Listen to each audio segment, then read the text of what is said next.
वर्मा जी की पत्नी देवकी जी केबल पर रियलिटी शोज देख देख कर बहुत कुछ सीख रही हैं।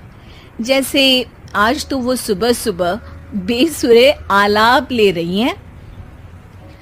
सारे गामा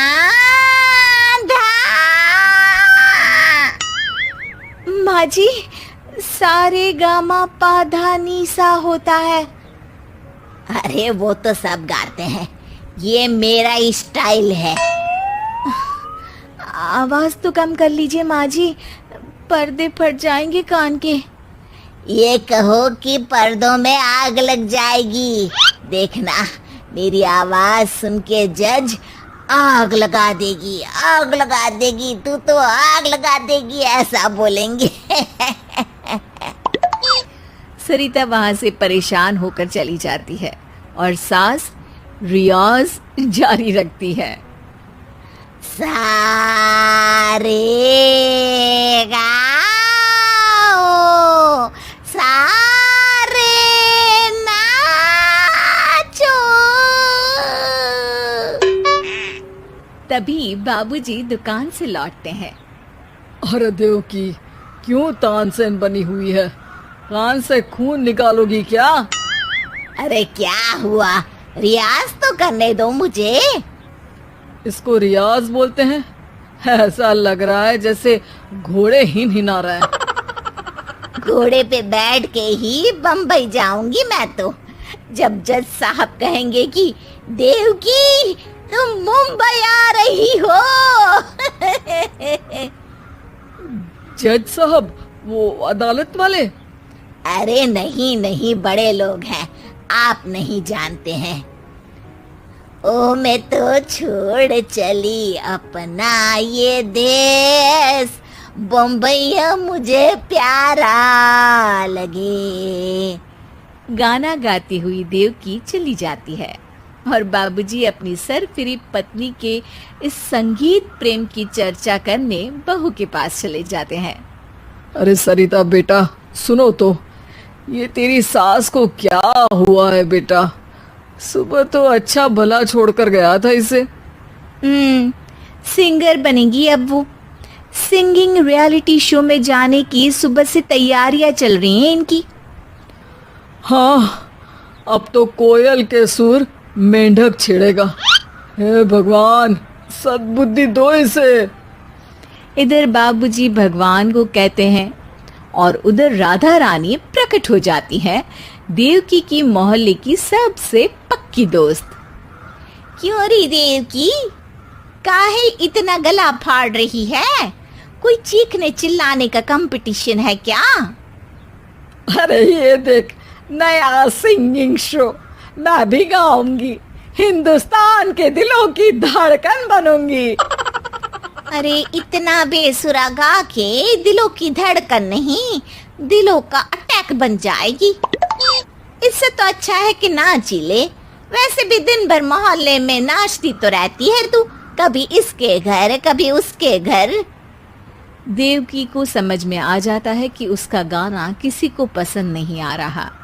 अगले दिन सरिता देखती है कि सास पैरों में घुंघरू बांध के नाच रही है। अरे माँ जी, क्या मंजुलिका बनी हुई है आज आप?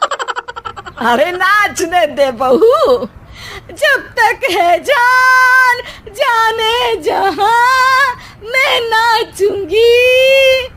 अरे माँ जी, अभी जान निकल जाएगी, इतनी जोर से नाचेंगी तो।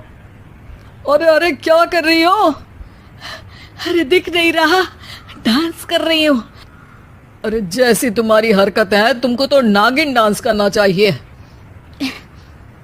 वो भी करूंगी, भांगड़ा भी करूंगी। देखना, जज मुझे देख के स्टैंडिंग ओवेशन देंगे। हाँ, स्टैंडिंग ओवेशन तो देंगे ही, ताकि खड़े होकर वहां से भाग सके तुम्हारा डांस देखकर। अरे कुछ ढंग की चीज करो, ये रोज क्या नया शुरू कर देती हो। सास को लगता है कि उसका डांस का सीन भी बिगड़ गया। अब वो टीवी देख के कोई और कलाकारी ढूंढने लगती है। तभी उसे टीवी पर खतरों के खतरनाक खिलाड़ी शो दिखता है जिसमें लोग अलग अलग स्टंट करते हैं। बस देवकी को नया काम मिल जाता है। अगले दिन सुबह देवकी डंबल लेकर कसरत करने लगती है। माँ जी, ये क्या कर रहे हैं आप? अरे खरी जैसे बनकर खलबली मचा दूंगी। कल मैंने खतरों के खतरनाक खिलाड़ी देखा और सोच लिया कि मुझे वही जाना है। हाँ बस। तभी वहाँ बाबूजी भी आ जाते हैं। अरे इतना भारी डंबल, अरे गिर मत जाना कहीं लेकर। अरे चुप करो, तुमसे कुछ नहीं होता इसका मतलब ऐसा नहीं कि मुझसे भी कुछ नहीं होगा। मैं तो खतरों के खतरनाक खिलाड़ी में जाने वाली हूँ। हाँ, मैं तो इस शो में तभी गया था जब तुमसे शादी हुई थी। तुमसे शादी करना भी खतरों के खतरनाक खिलाड़ी में जाने से कम थोड़ी ना। अब चुप भी रहिए। अरे बहू, वो भारी वाला डंबल उठा कर ला तो। अरे नाना माँ जी, आप संभाल नहीं पाओगी। अरे मैंने टीवी में देखा था, एक आदमी कार उठा लेता है, इतना तो मैं उठा ही सकती हूँ ना। बहू घबराते हुए भारी वाले डंबल माँ के हाथ में दे देती है। जैसे ही माँ दोनों हाथ ऊपर करती है, पूरे शरीर का बैलेंस बिगड़ जाता है और वो पीछे की तरफ गिर जाती है। डंबल जाकर टीवी में लगता है और टीवी फूट जाती है। माँ जी, उठिए माँ जी। बाबूजी बहुत तेज हंसने लगते हैं। बाबा बाबा, टीवी और बीवी दो टेंशन थे मेरे, आज एक कम हो ही गया।